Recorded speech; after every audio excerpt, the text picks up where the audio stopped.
छोटे से गांव में रघु नाम का एक गरीब किसान रहता था। रघु का जीवन बहुत ही कठिनाई भरा था। वह दिन रात अपने छोटे से खेत में कड़ी मेहनत करता, फिर भी उसकी फसल कभी अच्छी नहीं होती थी। उसका परिवार भी गरीबी में जीवन बिता रहा था। एक दिन रघु बेहद थका हुआ अपने खेत में आराम कर रहा था। तभी उसकी नजर एक पुराने पेड़ के नीचे एक विशाल नाग पर पड़ी, जो एक बड़े सांप के बिल के पास बैठा था।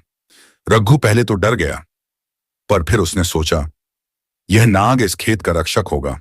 अगर मैं इसे प्रसन्न करूं तो शायद यह मुझे कोई आशीर्वाद दे सकता है।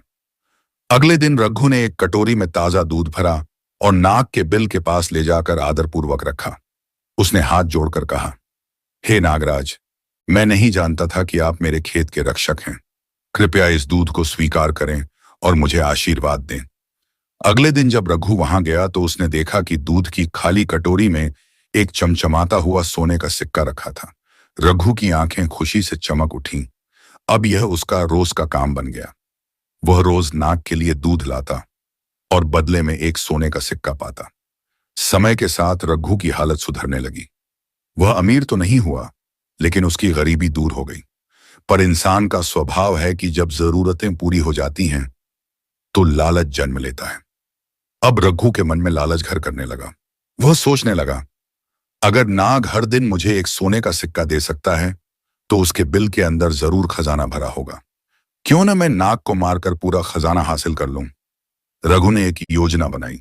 अगले दिन वह दूध की कटोरी के साथ एक तेज धार वाली कुल्हाड़ी भी ले गया। जैसे ही नाग दूध पीने के लिए बाहर निकला, रघु ने बिना देर किए उस पर वार कर दिया। पर नाग चतुर था। उसने फुर्ती से बचाव किया और रघु को गुस्से में डस लिया। रघु वहीं खेत में तड़प तड़प कर मर गया। किसी तरह यह बात गांव में फैल गई और रघु का बेटा रामू यह सुनकर खेत में पहुंचा। उसने देखा कि उसका पिता मृत पड़ा है और पास में नाग का बिल है। रामू को सच्चाई समझ आ गई, पर उसने अपने पिता की मूर्खता को दोष दिया। कुछ दिनों बाद रामू ने सोचा कि शायद नाग के साथ फिर से मित्रता की जा सकती है। वह नाग के लिए दूध लेकर गया और कटोरी बिल के पास रख दी। नाग बाहर आया और बोला, तुम्हारे पिता के लालच ने उसे मृत्यु के रास्ते पर ले गया। मैं आज जानता हूं कि तुम अपने पिता जैसे नहीं हो, पर अब हमारे बीच विश्वास की डोर टूट चुकी है। विश्वास एक बार टूट जाए तो उसे दोबारा जोड़ना आसान नहीं होता। रामू ने विनम्रता से जवाब दिया, हे नागराज, मैं जानता हूं कि मेरे पिता ने बहुत बड़ी गलती की। मैं लालची नहीं हूं, सिर्फ आपके साथ शांति चाहता हूं। नाग ने रामू की सच्चाई देखी और एक अंतिम सोने का सिक्का उसे दिया। फिर कहा, यह हमारा आखिरी लेन देन है। अब मैं यहां कभी नहीं लौटूंगा। इसके बाद नाग गुस्से से फुफकारता हुआ बिल में चला गया और फिर कभी नहीं दिखाई दिया। कहानी से सीख, मॉरल 8, लालच बुरी बला है। जब इंसान संतोष छोड़कर लालच करता है तो उसका परिणाम विनाशकारी होता है।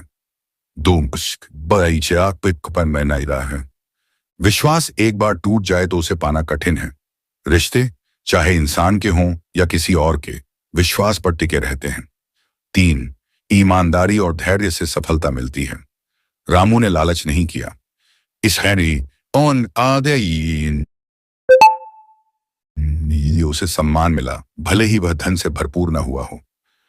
क्या आपको यह विस्तृत कहानी पसंद आई?